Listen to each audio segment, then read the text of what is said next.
ಓಂ ಶ್ರೀ ಸಾಯಿರಾಮ್. ಆತ್ಮೀಯ ವಿದ್ಯಾರ್ಥಿಗಳೇ, 9ನೇ ತರಗತಿ ವಿಜ್ಞಾನ ನಮ್ಮ ಸುತ್ತಮುತ್ತಲಿನ ದ್ರವ್ಯಗಳು 2ನೇ ಭಾಗ. ಎಲ್ಲರಿಗೂ ಸ್ವಾಗತ. ಹಿಂದಿನ ತರಗತಿಯಲ್ಲಿ ನಾವು ಈ ಪಾಠದಲ್ಲಿ ದ್ರವ್ಯದ ಭೌತಿಕ ಸ್ವರೂಪದ ಕೆಲವು ಅಂಶಗಳನ್ನು ನಾವು ಅರ್ಥೈಸಿಕೊಂಡಾಗ ನಮ್ಮೆಲ್ಲರ ಒಂದು ಗಮನಕ್ಕೆ ಬರಬೇಕು, ಇಡೀ ಸೃಷ್ಟಿಯನ್ನು ಸೃಷ್ಟಿಸಿದ ಸೃಷ್ಟಿಕರ್ತ ಇರ್ತಕ್ಕಂಥ ಎಲ್ಲ ಸೃಷ್ಟಿಯನ್ನು 5 ಪಂಚತತ್ವಗಳಿಂದಲೇ ಮಾಡಲ್ಪಟ್ಟಿದೆ ಎಂಬುದು ನಮ್ಮೆಲ್ಲರ ಒಂದು ಹೃದಯದಲ್ಲಿ ಹಾಸುಹೊಕ್ಕಾಗಿರಬೇಕು. ಹಾಗೂ ವಿಜ್ಞಾನಿಗಳು ಇದನ್ನೇ ಆವಿಷ್ಕಾರ ಮಾಡ್ತಾ ದ್ರವ್ಯಕ್ಕೆ 5 ಸ್ಥಿತಿಗಳಿದೆ. ಆ 5 ಸ್ಥಿತಿಗಳಾದ ಘನ, ದ್ರವ, ಅನಿಲ, ಪ್ಲಾಸ್ಮಾ ಹಾಗೂ ಬೋಸ್ ಐನ್ಸ್ಟೈನ್ ಸಾಂದ್ರೀಕೃತ ದ್ರವ್ಯ ಎಂಬುದು ನಾವು ತಿಳ್ಕೊಂಡ್ವಿ. ಅವುಗಳ ಲಕ್ಷಣಗಳನ್ನು ಹಾಗೂ ಉದಾಹರಣೆಗಳನ್ನು, ಕೆಲವು ಲಕ್ಷಣಗಳು ಈ ದ್ರವ್ಯದ್ದು ಪ್ರಾಯೋಗಿಕ ಚಿತ್ರೀಕರಣದ ವಿವರಣೆಯನ್ನು ನಾವು ಅರ್ಥೈಸಿಕೊಂಡಿದ್ವಿ. ಹಾಗೂ ಎಲ್ಲರಿಗೂ ನೆನಪಿರುತ್ತೆ, ಮನೆ ಕೆಲಸ 1 ಕೆಲವು ಪ್ರಶ್ನೆಗಳನ್ನು ನೀಡಿದ್ದೆ. ಭಾಗ 2 ಆರಂಭ ಮಾಡೋ ಮುಂಚೆ ಮನೆ ಕೆಲಸ 1 ಪ್ರಶ್ನೆಗಳ ಉತ್ತರಗಳನ್ನು ನಾವು ಈಗ ಅರ್ಥೈಸಿಕೊಳ್ಳೋಣ. ನಿಮಗೆ ಬಹಳ ದೂರದಿಂದಲೇ ಬಿಸಿ ಆಹಾರದ ವಾಸನೆ ತಿಳಿಯುತ್ತದೆ. ಆದರೆ ತಂಪಾದ ಆಹಾರದ ವಾಸನೆಯನ್ನು ತಿಳಿಯಲು ನೀವು ಆಹಾರದ ಹತ್ತಿರ ಹೋಗಬೇಕು. ಕಾರಣ ಕೊಡಿ ಎಂಬುದು ಮನೆ ಕೆಲಸ 1 ಮೊದಲನೇ ಪ್ರಶ್ನೆ. ಅದಕ್ಕೆ ಉತ್ತರ, ಬಿಸಿ ಆಹಾರದಲ್ಲಿನ ಕಣಗಳು ಅಧಿಕ ಚಲನಾಶಕ್ತಿಯನ್ನು ಹಾಗೂ ವಿಸರಣಾ ದರವನ್ನು ಹೊಂದಿರುತ್ತದೆ. ಯಾವಾಗ ನಾವು ಅಡಿಗೆಯನ್ನು ಮಾಡ್ತಾ ಇದ್ದಾಗ ಅಥವಾ ಬಿಸಿ ಆಹಾರವನ್ನು ನಾವು ಒಂದು ಸ್ಥಳದಲ್ಲಿ ನೋಡಿದಾಗ, ದೂರದಿಂದಲೇ ವೀಕ್ಷಿಸಿದಾಗ ಆ ಪಾತ್ರೆಗಳನ್ನು, ಅಲ್ಲಿ ಬರ್ತಾ ಇರ್ತಕ್ಕಂಥ ಅನಿಲದ ರೂಪದ ಹೊಗೆಯಲ್ಲಿ ಆ ಪದಾರ್ಥದ ತಯಾರಿಕೆಯ ಒಂದು ವಾಸನೆ ನಮಗೆ ಗ್ರಹಿಕೆ ಆಗುತ್ತೆ. ಇದಕ್ಕೆ ಕಾರಣ ಕಣಗಳಲ್ಲಿ ಚಲನಾಶಕ್ತಿ ಇದೆ, ಅಧಿಕ ಚಲನಾಶಕ್ತಿ ಹಾಗೂ ವಿಸರಣಾದರವು ಸಹ ಹೆಚ್ಚಿದೆ. ಇದನ್ನು ನಾವು ಹಿಂದಿನ ಭಾಗ 1ರಲ್ಲಿ ತಿಳ್ಕೊಂಡಿದ್ದಾಗ ದ್ರವ್ಯದ ಕಣಗಳ ಲಕ್ಷಣಗಳಲ್ಲಿ ನಾನು ಹೇಳಿದೆ ಚಲನಾಶಕ್ತಿ ಅಧಿಕವಾಗಿರುತ್ತೆ ಅಂತ. ತಣ್ಣೀರು, ಬಿಸಿ ನೀರು. ಅದೇ ಬಿಸಿ ನೀರಿನಲ್ಲಿ ಪೊಟ್ಯಾಷಿಯಂ ಪರ್ಮ್ಯಾಂಗನೇಟ್ನ ಕಣಗಳು ಅತ್ಯಂತ ಅಧಿಕ ವೇಗದಲ್ಲಿ ವಿಸರಣಾದರವನ್ನು ಹೊಂದಿತ್ತು. ಸೊ ಬಿಸಿ ನೀರು. ಅದಕ್ಕೋಸ್ಕರನೇ ದಯವಿಟ್ಟು ಇಲ್ಲಿ ಗಮನಿಸಿ, ಬಿಸಿ ಆಹಾರದಲ್ಲಿನ ಕಣಗಳು ಅಧಿಕ ಚಲನಾಶಕ್ತಿಯನ್ನು ಹಾಗೂ ವಿಸರಣಾದರವನ್ನು ಹೊಂದಿರುತ್ತದೆ. ಆದ ಕಾರಣ ದೂರದಿಂದಲೇ ನಮಗೆ ಬಿಸಿ ಆಹಾರದ ವಾಸನೆ ತಿಳಿಯುತ್ತೆ. ಈಜುಗಾರನು ಈಜುಕೊಳದಲ್ಲಿ ನೀರನ್ನು ಸೀಳಿಕೊಂಡು ಧುಮುಕುತ್ತಾನೆ. ಈ ವೀಕ್ಷಣೆಯು ದ್ರವ್ಯದ ಯಾವ ಲಕ್ಷಣವನ್ನು ತೋರಿಸುತ್ತದೆ? ಇದಕ್ಕೆ ಉತ್ತರ, ನೀರಿನ ಕಣಗಳಲ್ಲಿನ ಅಂತರ್ ಆಕರ್ಷಣಾ ಬಲವು ದುರ್ಬಲವಾಗಿರುತ್ತದೆ. ಆ ಈಜುಗಾರ ನೀರಿನಲ್ಲ ಸೀಳ್ತಾನೆ ಅಂತ ಹೇಳಿದ್ರೆ ನೀರಿನ ಕಣಗಳ ನಡುವೆ ಬಾಂಧವ್ಯ, ಆಕರ್ಷಣಾ ಬಲ ಕಡಿಮೆ ಇರುತ್ತೆ. ಆ ಕಡಿಮೆ ಇರೋದ್ರಿಂದ ಈ ಈಜುಗಾರ ನೀರನ್ನು ಸೀಳಿಕೊಂಡು ಮುಂದಕ್ಕೆ ಈಜುವುದಕ್ಕೆ ಸಾಧ್ಯತೆ ಆಗುತ್ತೆ. 3ನೇ ಪ್ರಶ್ನೆ, ಇಟ್ಟಿರುವ ಪಾತ್ರೆಗಳಲ್ಲಿ ಅನಿಲವು ಸಂಪೂರ್ಣವಾಗಿ ತುಂಬಿರುತ್ತದೆ. ಕಾರಣ ಕೊಡಿ. ಅನಿಲ ಯಾವುದೇ ಪಾತ್ರೆಯನ್ನಿಟ್ಟಾಗ ಪೂರ್ಣವಾಗಿ ಇಡೀ ಪಾತ್ರೆಯನ್ನು ತುಂಬಿಬಿಡುತ್ತೆ ಅನಿಲ. ಯಾಕೆ ಅಂದರೆ ಅನಿಲದಲ್ಲಿನ ಕಣಗಳ ಆಕರ್ಷಣಾ ಬಲವು ದುರ್ಬಲವಾಗಿದ್ದು ಎಲ್ಲ ದಿಕ್ಕುಗಳಿಗೂ ಸ್ವತಂತ್ರವಾಗಿ ಚಲಿಸುತ್ತವೆ. ಸೊ ಅನಿಲದ ಕಣಗಳಲ್ಲಿ ಆಕರ್ಷಣ ಬಲ ಅತ್ಯಂತ ದುರ್ಬಲ. ಕಣಗಳು ವೇಗವಾಗಿ ಚೆಲ್ಲಾಪಿಲ್ಲಿಯಾಗಿ ಹರಡಿರ್ತವೆ. ಒಂದು ಪಾತ್ರೆ ತೆಗೆದುಕೊಂಡ್ರೆ ಪಾತ್ರೆಯ ಸ್ಥಳಾವಕಾಶ ಪೂರ್ಣವಾಗಿ ಅನಿಲದ ಕಣಗಳು ಆವರಿಸ್ತವೆ. ಕಾರಣ ಅವುಗಳ ಕಣಗಳ ಆಕರ್ಷಣ ಬಲ ದುರ್ಬಲವಾಗಿರೋದ್ರಿಂದ. 4ನೇ ಪ್ರಶ್ನೆ, ಘನಗಳಿಗೆ ಹೋಲಿಸಿದರೆ ಸಾಮಾನ್ಯವಾಗಿ ದ್ರವಗಳು ಕಡಿಮೆ ಸಾಂದ್ರತೆ ಹೊಂದಿವೆ, ಆದರೆ ಮಂಜುಗಡ್ಡೆಯು ನೀರಿನ ಮೇಲೆ ತೇಲುವುದನ್ನು ಗಮನಿಸಿದ್ದೀರಿ. ಕಾರಣ ಕೊಡಿ. ಮಂಜುಗಡ್ಡೆ ನೀರಿನ ಮೇಲೆ ತೇಲುತ್ತೆ. ಘನ ವಸ್ತು ಭಾರ ಜಾಸ್ತಿ, ಆದರೆ ನೀರು ದ್ರವ, ಅದು ಭಾರ ಕಡಿಮೆ. ಹಾಗಾದರೆ ಈ ಮಂಜುಗಡ್ಡೆ ತೇಲ್ತಾ ಇದೆ ನೀರಿನ ಮೇಲೆ ಯಾಕೆ? ಮಂಜುಗಡ್ಡೆಯ ಗಾತ್ರವು ಅಧಿಕವಾಗಿದ್ದು ಆದರೆ ಸಾಂದ್ರತೆಯು ಕಡಿಮೆ ಇರುತ್ತದೆ. ಸಾಂದ್ರತೆ ಯಾಕೆ ಕಡಿಮೆ ಇರುತ್ತೆ? ಆ ಮಂಜುಗಡ್ಡೆಯು ಸಹ ನೀರಿನ ಕಣಗಳೇ, ಆದರೆ ಅವುಗಳ ನಡುವೆ ಅಂತರವಿದೆ.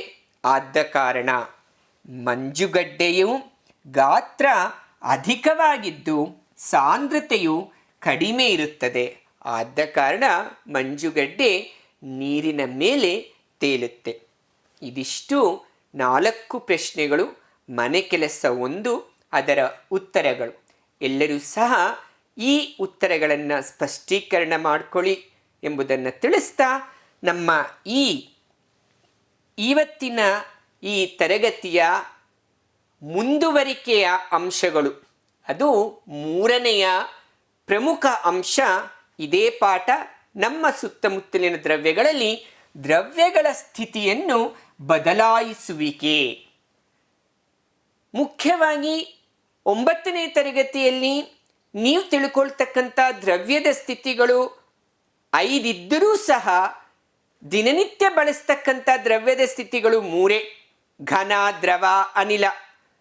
ಇವುಗಳ ಒಂದು ಬದಲಾವಣೆ ಆಗಬೇಕಾಗಿದ್ರೆ 2 ಅಂಶಗಳು ಪ್ರಮುಖ ಪಾತ್ರವನ್ನು ವಹಿಸ್ತವೆ. ಆ 2 ಅಂಶಗಳು ತಾಪದ ಬದಲಾವಣೆ, ಒತ್ತಡದ ಬದಲಾವಣೆ. ಇಂಗ್ಲಿಷ್ನಲ್ಲಿ ಟೆಂಪ್ರೇಚರ್ ಹಾಗೂ ಇಂಗ್ಲಿಷ್ನಲ್ಲಿ ಒತ್ತಡವನ್ನು ಪ್ರೆಷರ್ ಎಂದು ಕರೆಯುತ್ತೇವೆ. ಈ 2 ಅಂಶಗಳು ಯಾವ ರೀತಿ ಬದಲಾವಣೆ ಆಗುತ್ತೆ? ಘನ, ದ್ರವ, ಅನಿಲ ಇದೆ. ತಾಪವನ್ನು ಮಾತ್ರ ತೆಗೆದುಕೊಳ್ಳೋಣ. ಇದಕ್ಕೆ ನಾನೊಂದು ಉದಾಹರಣೆಯನ್ನು ಕೊಡಲು ಇಚ್ಛಿಸ್ತೇನೆ. ತದನಂತರ ಈ ಒಂದು ರೇಖಾಕೃತಿಯ ಚಿತ್ರವನ್ನು ನಿಮಗೆ ಅರ್ಥೈಸಿಕೊಳ್ಳೋದಕ್ಕೆ ಸುಲಭ ಆಗುತ್ತೆ.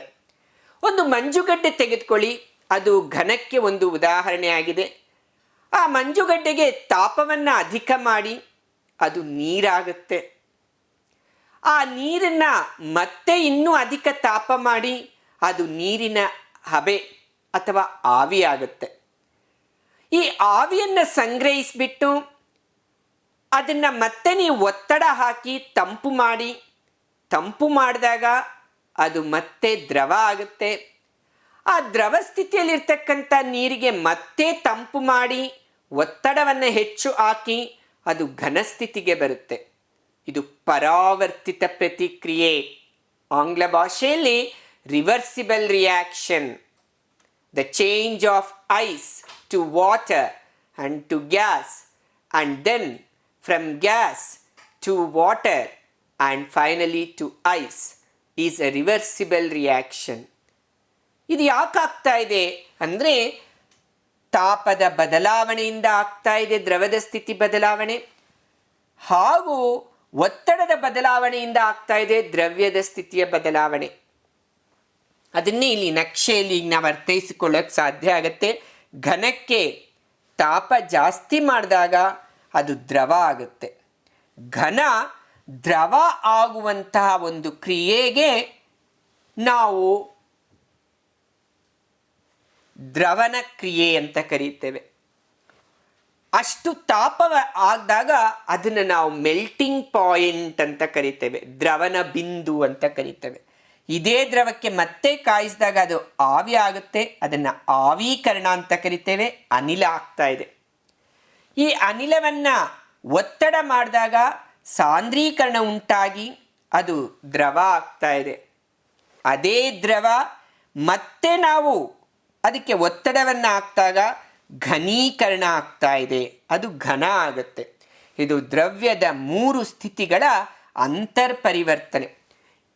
ಮತ್ತೊಂದು ವಿಶಿಷ್ಟವಾಗಿದೆ, ಇಲ್ಲಿ ನೀವು ನೋಡಿದಾಗ ಘನದಿಂದ ದ್ರವ ಆಗದಲೇ ಕೆಲವು ದ್ರವ್ಯಗಳು ನೇರವಾಗಿ ಅನಿಲ ಆಗ್ತಾ ಇದೆ. ಆ ಅನಿಲ ಮತ್ತೆ ನೇರವಾಗಿ ಘನ ಆಗ್ತಕ್ಕಂಥ ಸ್ಥಿತಿನೂ ಇದೆ. ಅದನ್ನೇ ಉತ್ಪತನ ಅಂತ ಕರೀತೇವೆ. ಇಂಗ್ಲಿಷ್ನಲ್ಲಿ ಅದನ್ನೇ ನಾವು ನೋಡ್ತಾ ಇದ್ದೇವೆ, solid changes to liquid. Solid changing to liquid when more temperature is applied, we call that as melting. And the temperature is melting point, the temperature where the solid changes to liquid. Liquid further heating changes to gas, we call that as vaporization. And that is the temperature that is required for a liquid to change into gas is called boiling point. The gas on cooling becomes liquid. We call that process as condensation. And again the liquid further cooling becomes solid. We call that process as freezing. Few matter substances have unique property of changing themselves from solid to gas and gas to solid, and that process is called sublimation. The solid converting to gas is sublimation, and the gas converting to solid is deposition. ಇದನ್ನು ನಾವು ಇನ್ನೂ ಸ್ವಲ್ಪ ಉದಾಹರಣೆಗಳನ್ನು ರೇಖಾಕೃತಿಯ ಚಿತ್ರಣಗಳ ಮುಖಾಂತರ ಮತ್ತೊಮ್ಮೆ ತಿಳ್ಕೊಳ್ಳೋಣ. ತಾಪದ ಬದಲಾವಣೆಯಿಂದ ದ್ರವ್ಯದ ಸ್ಥಿತಿ ಬದಲಾಗ್ತಾ ಇದೆ. ಈಗಾಗಲೇ ತಿಳಿಸಿರೋ ರೀತಿ ಘನ ಸ್ಥಿತಿಯನ್ನು ನೀನು ಕಾಯಿಸಿದಾಗ ದ್ರವ ಸ್ಥಿತಿ, ದ್ರವ ಸ್ಥಿತಿಯನ್ನು ಕಾಯಿಸಿದಾಗ ಅನಿಲ ಸ್ಥಿತಿ, ಆ ಅನಿಲ ಸ್ಥಿತಿಗೆ ನೀನು ತಂಪು ಮಾಡಿದಾಗ ದ್ರವ ಸ್ಥಿತಿ, ದ್ರವ ಸ್ಥಿತಿಗೆ ನೀನು ತಂಪು ಮಾಡಿದಾಗ ಘನಸ್ಥಿತಿ. ಅದಕ್ಕೆ ಉದಾಹರಣೆ ಮಂಜುಗಡ್ಡೆ ನೀರಾಗುವುದು, ನೀರು ನೀರಾವಿ ಆಗುವುದು. ಅದನ್ನೇ ಈ ಚಿತ್ರಣದಲ್ಲಿ ನೀವು ಗಮನಿಸ್ತಾ ಇದ್ದೀರಿ. ಇಲ್ಲಿ ಸಾಲಿಡ್ ಅಂತ ಕೊಟ್ಟಿದ್ದಾರೆ, ಘನ ಅದು ಐಸ್, ಲಿಕ್ವಿಡ್ ವಾಟರ್, ದ್ರವ ನೀರು, ಗ್ಯಾಸ್ ಅನಿಲ ರೂಪದಲ್ಲಿರ್ತಕ್ಕಂಥದ್ದು. ದ್ರವನ ಬಿಂದು ನಾನು ಈಗಾಗಲೇ ಹೇಳಿದೆ, ಮೆಲ್ಟಿಂಗ್ ಪಾಯಿಂಟ್ ಅಂತ ಹೇಳಿದ್ವಿ ಇಂಗ್ಲೀಷ್ನಲ್ಲಿ. ಯಾವ ತಾಪದಲ್ಲಿ ಘನವಸ್ತುಗಳು ದ್ರವಿಸಿ ವಾತಾವರಣದ ಒತ್ತಡದಲ್ಲಿ ದ್ರವ ಸ್ಥಿತಿಗೆ ಪರಿವರ್ತನೆಯಾಗುತ್ತವೆಯೋ ಆ ತಾಪವನ್ನು ಅವುಗಳ ದ್ರವನ ಬಿಂದು ಎಂದು ಕರೆಯುತ್ತಾರೆ. ಇದನ್ನು ನೀವು ಅರ್ಥೈಸ್ಕೊಳ್ಳೋದಕ್ಕೆ ಮಂಜುಗಡ್ಡೆ ತೆಗೆದುಕೊಂಡಿದ್ದೀರಿ, ಒಂದು ಪಾತ್ರೆಯಲ್ಲಿ ಅದಕ್ಕೆ ಬಿಸಿ ಮಾಡ್ತಾ ಇದ್ದೀರಿ. ಬಿಸಿ ಮಾಡುವಂಥ ಕ್ಷಣದಲ್ಲೇ ಮಂಜುಗಡ್ಡೆ ನೀರಾಗೋದಿಲ್ಲ. ಪೂರ್ಣವಾಗಿ ಆ ಶಾಖವನ್ನು ಅದು ಹೀರಿಕೊಂಡು ತದನಂತರ ಅದು ನೀರಾಗುತ್ತೆ. ಸೊ ಎಷ್ಟು ಪ್ರಮಾಣದ ಉಷ್ಣಾಂಶವನ್ನು ಆ ಮಂಜುಗಡ್ಡೆ ಹೀರಿಕೊಂಡು ಪೂರ್ಣ ಮಂಜುಗಡ್ಡೆಯು ಆ ಪಾತ್ರೆಯಲ್ಲಿರ್ತಕ್ಕಂಥ ಪೂರ್ಣ ಮಂಜುಗಡ್ಡೆಯು ನೀರಾಗುತ್ತೋ ಆ ಒಂದು ಸ್ಥಿತಿಗೆ ನಾವು ದ್ರವನ ಎಂದು ಕರೀತೇವೆ. ಅಷ್ಟು ಪ್ರಮಾಣದ ತಾಪಮಾನವನ್ನು ದ್ರವನ ಬಿಂದು ಅಂತ ಕರೀತೇವೆ, ಮೆಲ್ಟಿಂಗ್ ಪಾಯಿಂಟ್ ಇಂಗ್ಲೀಷ್ನಲ್ಲಿ. The temperature at which A solid converts to liquid, a solid converts to liquid is called the melting point of that substance. ಅದನ್ನು ದ್ರವನ ಅಂದ್ವಿ. ದ್ರವವು ಘನ ಸ್ಥಿತಿಯಿಂದ ದ್ರವ ಸ್ಥಿತಿಗೆ ಬದಲಾವಣೆ ಹೊಂದುವುದನ್ನು ದ್ರವಣ ಎನ್ನುವರು. ದ್ರವನ ಗುಪ್ತೋಷ್ಣ, ಇಂಗ್ಲಿಷ್ನಲ್ಲಿ ಲೇಟೆಂಟ್ ಹೀಟ್ ಆಫ್ ಫ್ಯೂಷನ್. ಇಲ್ಲಿ ದ್ರವಣ ಅಂದರೆ ಇಂಗ್ಲಿಷ್ನಲ್ಲಿ ಫ್ಯೂಷನ್. ಇಲ್ಲಿ ಯಾಕೆ ನಾನು ಕೆಲವು ವೈಜ್ಞಾನಿಕ ಪದಗಳನ್ನು ಆಂಗ್ಲ ಭಾಷೆಯಲ್ಲಿ ನಿಮಗೆ ತಿಳಿಸುವ ಉದ್ದೇಶ, ನಿಮ್ಮ ಮುಂದಿನ ಉನ್ನತ ತರಗತಿಗಳಲ್ಲಿ ಈ ಪದಗಳು ನಿಮಗೆ ಹೊಸದಾಗಿ ತೋರಬಾರದು. ಯಾಕಂದರೆ ಮುಂದೆ ನೀವು ವೈಜ್ಞಾನಿಕ ಪದಗಳು ಆಂಗ್ಲ ಭಾಷೆಯಲ್ಲೇ ನೀವು ತಿಳ್ಕೊಳ್ಳೋದು ಅತ್ಯುತ್ತಮ ನಿಮ್ಮ ಉನ್ನತ ತರಗತಿಗಳಿಗೆ. ದ್ರವನ ಗುಪ್ತೋಷ್ಣ, latent heat of fusion. 1 kg ಘನವನ್ನು ಅದರ ದ್ರವನ ಬಿಂದುವಿನಲ್ಲಿ ವಾತಾವರಣದ ಒತ್ತಡದಲ್ಲಿ ದ್ರವವಾಗಿ ಪರಿವರ್ತಿಸಲು ಬೇಕಾಗುವ ಉಷ್ಣಶಕ್ತಿಯ ಪರಿಮಾಣವನ್ನು ದ್ರವನ ಗುಪ್ತೋಷ್ಣ ಎನ್ನುವರು. 1 kg ನೀವು ಮಂಜುಗಡ್ಡೆ ತೆಗೆದುಕೊಳ್ಳಿ, ಆ ಮಂಜುಗಡ್ಡೆಗೆ ಒಂದು ನಿರ್ದಿಷ್ಟ ತಾಪಮಾನ ಇಟ್ಕೊಳ್ಳಿ, ಹಾಗೂ ನಿರ್ದಿಷ್ಟ ವಾತಾವರಣದ ಒತ್ತಡ ಇಟ್ಕೊಳ್ಳಿ. ಆ ಮಂಜುಗಡ್ಡೆ ನೀರಾಗೋದಕ್ಕೆ ಎಷ್ಟು ನೀವು ಉಷ್ಣಾಂಶವನ್ನು ನೀವು ನೀಡ್ತಿರೋ, ಉಷ್ಣ ಶಕ್ತಿಯನ್ನು ನೀವು ನೀಡ್ತಿರೋ, ಅಂಥ ಒಂದು ಉಷ್ಣ ಶಕ್ತಿಯನ್ನು ದ್ರವನ ಗುಪ್ತೋಷ್ಣ ಅಂತ ಕರೆಯುತ್ತೇವೆ. ಮಂಜುಗಡ್ಡೆ ನೀರಾಗೋದು 0 ಡಿಗ್ರಿ ತಾಪಮಾನದಲ್ಲಿ. 0 ಡಿಗ್ರಿ ತಾಪಮಾನದಲ್ಲಿ 1 kg ಮಂಜುಗಡ್ಡೆ ನೀನು ಎಷ್ಟು ಉಷ್ಣಾಂಶವನ್ನು ಅದಕ್ಕೆ ನೀಡ್ತೀಯೋ, ಆ ಇಡೀ ಮಂಜುಗಡ್ಡೆ 1 kg ಮಂಜುಗಡ್ಡೆ ನೀರಾಗೋದಕ್ಕೆ ಅದನ್ನು ನಾವು ದ್ರವನ ಗುಪ್ತೋಷ್ಣ ಎಂದು ಕರೆಯುತ್ತೇವೆ. ಆವೀಕರಣ ಗುಪ್ತೋಷ್ಣ, ಇದನ್ನು ಇಂಗ್ಲಿಷ್ನಲ್ಲಿ ಲೇಟೆಂಟ್ ಹೀಟ್ ಆಫ್ ವೇಪರೈಸೇಷನ್. ಈಗ ಘನ ದ್ರವ ಆಗಿದೆ, ದ್ರವ ಅನಿಲ ಆಗುತ್ತೆ. 1 ಲೀಟರ್ ದ್ರವವು ಅದರ ಕುದಿಯುವ ಬಿಂದುವಿನಲ್ಲಿ, ಇಲ್ಲಿ ಕುದಿಯುವ ಬಿಂದು ಅಂದರೆ ಆಂಗ್ಲ ಭಾಷೆಯಲ್ಲಿ boiling point, the temperature at which a liquid changes to gas. ಯಾವ ತಾಪಮಾನದಲ್ಲಿ ದ್ರವವು ಅನಿಲವಾಗುತ್ತೋ ಆ ತಾಪಮಾನವನ್ನು ನಾವು ಕುದಿಯುವ ಬಿಂದು ಅಂತ ಕರೀತೇವೆ. 1 ಲೀಟರ್ ದ್ರವವು ಅದರ ಕುದಿಯುವ ಬಿಂದುವಿನಲ್ಲಿ ವಾತಾವರಣದ ಒತ್ತಡದಲ್ಲಿ ಅನಿಲವಾಗಿ ಪರಿವರ್ತಿಸಲು ಬೇಕಾಗುವ ಉಷ್ಣಶಕ್ತಿಯ ಪರಿಮಾಣವನ್ನು ಆವೀಕರಣ ಗುಪ್ತೋಷ್ಣ ಎನ್ನುವರು. ಇನ್ನೊಂದು ನಾವು ನೋಡಿದ್ವಿ, ನಾನು ನಿಮ್ಗೆ ತಿಳಿಸ್ದೆ ಅದರಲ್ಲಿ, ಇಲ್ಲಿ ಘನ ನೇರವಾಗಿ ಅನಿಲ ಆಗುತ್ತೆ, ಆ ಕ್ರಿಯೆಯನ್ನೇ ಉತ್ಪತನ ಅಂತ ಕರೀತೀವಿ. ಇಲ್ಲಿ ಘನ ಕಾಯಿಸಿದಾಗ ನೇರವಾಗಿ ಅನಿಲ. ಕರ್ಪೂರ ಮತ್ತು ಅಮೋನಿಯಂ ಕ್ಲೋರೈಡ್, ಇಲ್ಲಿ ಕರ್ಪೂರ, ಎಲ್ಲರೂ ಸಹ ಕರ್ಪೂರ ಬೆಳಗುವುದನ್ನು ಕಾಣ್ತೀರಿ, ನೀವು ಸಹ ಅದನ್ನು ಆಚರಿಸ್ತೀರಿ ಸಹ. ನಂತರ ಅಮೋನಿಯಂ ಕ್ಲೋರೈಡ್, ಅದರ ಪ್ರಯೋಗ ಚಿತ್ರ ಮುಂದಿನ ಒಂದು ಪ್ರಾಯೋಗಿಕ ಚಿತ್ರವನ್ನು ನಿಮಗೆ ತೋರಿಸ್ತೇನೆ. ಇಲ್ಲಿ ನೀವು ಗಮನಿಸ್ತಾ ಇರ್ತಕ್ಕಂಥದ್ದು ಡ್ರೈ ಐಸ್, ಶುಷ್ಕ ಮಂಜುಗಡ್ಡೆ. ರಾಸಾಯನಿಕವಾಗಿ ಇದನ್ನು ಸಾಲಿಡ್ ಕಾರ್ಬನ್ ಡೈಆಕ್ಸೈಡ್, ಘನರೂಪದ ಇಂಗಾಲದ ಡೈಆಕ್ಸೈಡ್. ಇಲ್ಲಿ ನೀವು ಕೇವಲ ಘನರೂಪದ ಇಂಗಾಲದ ಡೈಆಕ್ಸೈಡ್ ಇಟ್ಕೊಂಡಾಗ ಒಂದು ಸ್ಪೂನ್ನಲ್ಲಿ ಇಟ್ಟಿದೆಯಾ, ಇಲ್ಲಿ ಹೊಗೆ ಬರ್ತಾ ಇದೆ. ಈ ಹೊಗೆಯನ್ನು ನೀವು ನೋಡಿದ ತಕ್ಷಣ ನೀವು ಅನೇಕರು ಚಲನಚಿತ್ರಗಳನ್ನು ಕಾಣ್ತಾ ಇರ್ತೀರಿ, ನೋಡ್ತಾ ಇರ್ತೀರಿ. ಶಬರಿಮಲೆ ಶರಣಮಯ್ಯಪ್ಪ ಎಂಬ ಚಲನಚಿತ್ರದಲ್ಲಿ ಮೊದಲನೆಯ ಸನ್ನಿವೇಶದಲ್ಲಿ ಶಿವ ತಾಂಡವವನ್ನು ನಾವು ಕೈಲಾಸದಲ್ಲಿ ಕಾಣ್ತೇವೆ.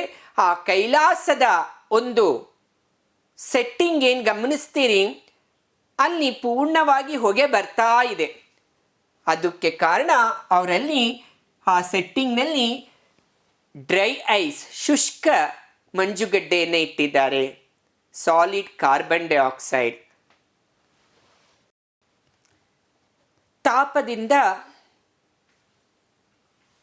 ದ್ರವ್ಯದ ಸ್ಥಿತಿಗಳನ್ನು ಬದಲಾಯಿಸ್ತೇವೆ ಎಂಬುದನ್ನು ತಿಳ್ಕೊಂಡ್ವಿ. ಅಂಥ ತಾಪ ಎಂದರೇನು, ಆ ತಾಪವನ್ನು ಅಳಿತಕ್ಕಂಥ ವಿಧಾನವನ್ನು ನಾವಿಲ್ಲಿ ಗಮನಿಸ್ತೇವೆ. ವಸ್ತುವಿನ ತಣ್ಣನೆಯ ಅಥವಾ ಬೆಚ್ಚಗಿನ ಸ್ಥಿತಿಯನ್ನು ಅಳೆಯುವ ವಿಧಾನ. Temperature, the measure of hotness or coldness of a body. ಆ ವಸ್ತುವಿನ ತಾಪವನ್ನು ಅಳೆಯುವುದಕ್ಕೆ ತಾಪಮಾಪಕವನ್ನು ಬಳಸುತ್ತೇವೆ. We use thermometer to measure the temperature. Degree Celsius ಅಥವಾ ಕೆಲ್ವಿನ್ ಅಥವಾ ಫ್ಯಾರನೈಟ್ನಲ್ಲಿ ಅದನ್ನು ಅಳೆಯುತ್ತೇವೆ. ನಿಮ್ಮ ಪಠ್ಯಪುಸ್ತಕದಲ್ಲಿ ನಾವು ತಿಳ್ಕೊಳ್ತಕ್ಕಂಥದ್ದು ಡಿಗ್ರಿ ಸೆಲ್ಸಿಯಸ್ಸಿಂದ ಕೆಲ್ವಿನ್ಗೆ ಪರಿವರ್ತನೆ ಮಾಡುವುದು ಹೇಗೆ, ಕೆಲ್ವಿನಿಂದ ಡಿಗ್ರಿ ಸೆಲ್ಸಿಯಸ್ಗೆ ಪರಿವರ್ತನೆ ಮಾಡುವುದು ಹೇಗೆ. ಇಲ್ಲಿ ನೀವು ಗಮನಿಸ್ತೀರಿ, ಡಿಗ್ರಿ ಸೆಲ್ಸಿಯಸ್ಸಿಂದ ಕೆಲ್ವಿನ್ಗೆ ಪರಿವರ್ತನೆ ಮಾಡುವುದಂದರೆ 0 ಡಿಗ್ರಿ ಸೆಲ್ಸಿಯಸ್ ಕೊಟ್ಟಿರ್ತಕ್ಕಂತಹ ತಾಪಮಾನ ಯಾವ ಡಿಗ್ರಿ ಸೆಲ್ಸಿಯಸ್ನಲ್ಲಿ ಕೊಟ್ಟಿರ್ತಾರೋ ಅದಕ್ಕೆ ನೀವು 273 ಕೂಡಿಸ್ಬೇಕು. ಕೆಲ್ವಿನಿಂದ ಡಿಗ್ರಿಗೆ ನೀವು ಪರಿವರ್ತನೆ ಮಾಡಿದ್ರೆ ಕೊಟ್ಟಿರ್ತಕ್ಕಂಥ ಕೆಲ್ವಿನ್ನ ಒಂದು ತಾಪಮಾನವನ್ನು ದಿಂದ 273 ನೀವು ಕಳೀಬೇಕು. ಇದಕ್ಕೆ ಒಂದು ಚಿಕ್ಕ ಉದಾಹರಣೆಯನ್ನು ನಾವಿಲ್ಲಿ ಗಮನಿಸೋದಾದರೆ,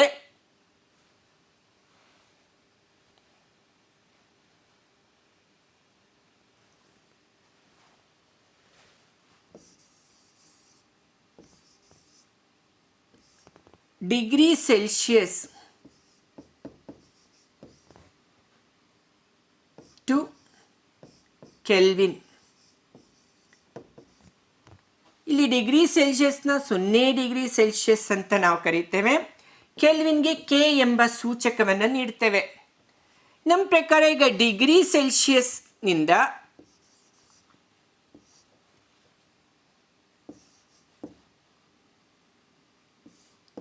ಕೆಲ್ವಿನ್ಗೆ ಪರಿವರ್ತನೆ ಮಾಡೋದು.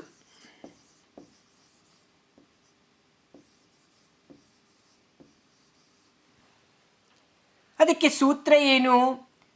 Degree Celsius plus 273.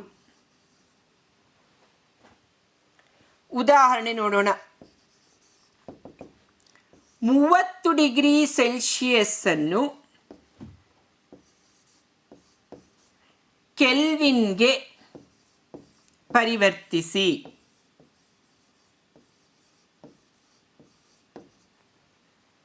ಆಗ 30 degree plus 273 is equal to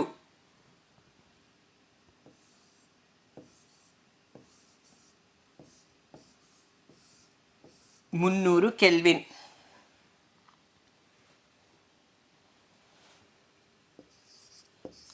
ಸರಿನಾ? ನೋಡಿ ಒಂದ್ಸರಿ ಎಲ್ಲರೂ ಸಹ ಗಮನಿಸಿ ಎಷ್ಟಾಗುತ್ತೆ. 303.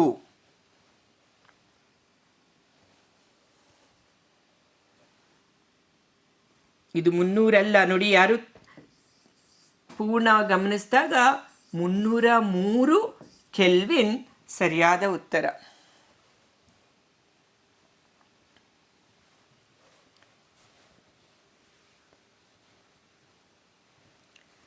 ಅದೇ ರೀತಿ 373 ಕೆಲ್ವಿನ್ ಇದನ್ನು ಡಿಗ್ರಿ ಸೆಲ್ಸಿಯಸ್ಗೆ ಪರಿವರ್ತಿಸಿ. ಆಗ ಸೂತ್ರ ಏನಿದೆ? ಸೂತ್ರ ಕೆಲ್ವಿನ್ ಮೈನಸ್ 273. ಸೊ ಕೊಟ್ಟಿರ್ತಕ್ಕಂಥ ಕೆಲ್ವಿನ್ ಎಷ್ಟಿದೆ? 373 minus 273 is equal to, so ಕಳಿಬೇಕಾಗುತ್ತೆ. 373ರಿಂದ 273 ನೀವು ಕಳೆದಾಗ ನಿಮಗೆ ಸಿಗ್ತಕ್ಕಂಥದ್ದು 100 ಡಿಗ್ರಿ ಸೆಲ್ಸಿಯಸ್. ಇದು ಈ ರೀತಿಯಲ್ಲಿ ನಾವು ಪರಿವರ್ತನೆಯನ್ನು ಮಾಡಬೇಕಾಗತ್ತೆ. ಕೆಲ್ವಿನಿಂದ ಡಿಗ್ರೀಸ್ ಹಾಗೂ ಡಿಗ್ರೀಸಿಂದ ಕೆಲ್ವಿನ್. ಪೂರ್ಣ ಗಮನಿಸಿ.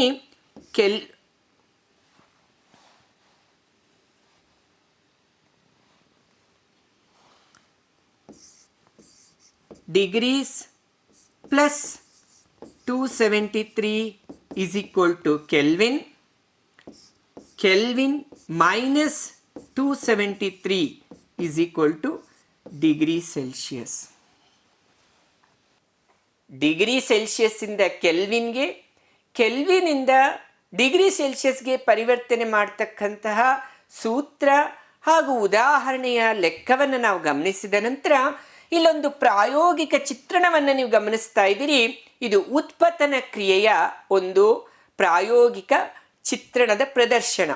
ಇಲ್ಲಿ ಪಿಂಗಾಣಿಯ ಪಾತ್ರೆಯನ್ನು ತೆಗೆದುಕೊಂಡು ಅದರಲ್ಲಿ ಅಮೋನಿಯಂ ಕ್ಲೋರೈಡ್ ಎಂಬ ರಾಸಾಯನಿಕ ಸಂಯುಕ್ತವನ್ನು ಹಾಕ್ತೀರಿ. ಅದನ್ನು 3 ಕಾಲಿನ ಟ್ರೈಪಾಯ್ಡ್ ಸ್ಟ್ಯಾಂಡ್, ತ್ರಿಭುಜದ ಒಂದು ಸ್ಟ್ಯಾಂಡಿನ ಮೇಲೆ ಆ ಪಾತ್ರೆಯನ್ನು ಇಟ್ಟು ಲಾಳಿಕೆಯನ್ನು ಈ ಸ್ಥಿತಿಯಲ್ಲಿ ಅದನ್ನು ಮುಚ್ಚಿಡ್ತೀರಿ. ಲಾಳಿಕೆಯ ರಂಧ್ರವನ್ನು ಹತ್ತಿಯಿಂದ ಪೂರ್ಣವಾಗಿ ಮುಚ್ಚಿದ್ದು ಮಧ್ಯಸಾರ ದೀಪದ ಒಂದು ಉಷ್ಣದಿಂದ ಅದನ್ನು ಕಾಯಿಸ್ತೀರಿ. ಕಾಯಿಸಿದಾಗ ಅಮೋನಿಯಂ ಕ್ಲೋರೈಡ್ ದ್ರವ ಆಗದಲೇ ಘನದಿಂದ ಪೂರ್ಣವಾಗಿ ಅನಿಲ ಸ್ಥಿತಿಗೆ ಪರಿವರ್ತನೆ ಆಗುತ್ತೆ. ಅಮೋನಿಯಂ ಕ್ಲೋರೈಡ್ನ ಹಬೆ, ಆ ಆವಿ ಈ ಲಾಳಿಕೆಯ ಒಂದು ಹೊರಭಾಗದ ಪದರದಲ್ಲಿ ಆವರಿಸಲ್ಪಟ್ಟಿರುತ್ತದೆ. ಇದರಿಂದ ನಾವು ಅಮೋನಿಯಂ ಕ್ಲೋರೈಡ್ ಎಂಬುದು ಉತ್ಪತನ ಕ್ರಿಯೆ, ಇಂಗ್ಲಿಷ್ನಲ್ಲಿ sublimation, the change of solid to gaseous state without changing to liquid state. ಉತ್ಪತನ ಕ್ರಿಯೆ ಎಂದರೆ ಘನವಸ್ತುವು ನೇರವಾಗಿ ಅನಿಲ ರೂಪಕ್ಕೆ ಪರಿವರ್ತನೆ ಆಗ್ತಕ್ಕಂಥ ಕ್ರಿಯೆಗೆ ಉತ್ಪತನ ಕ್ರಿಯೆ ಎಂದು ಕರೆಯುತ್ತೇವೆ.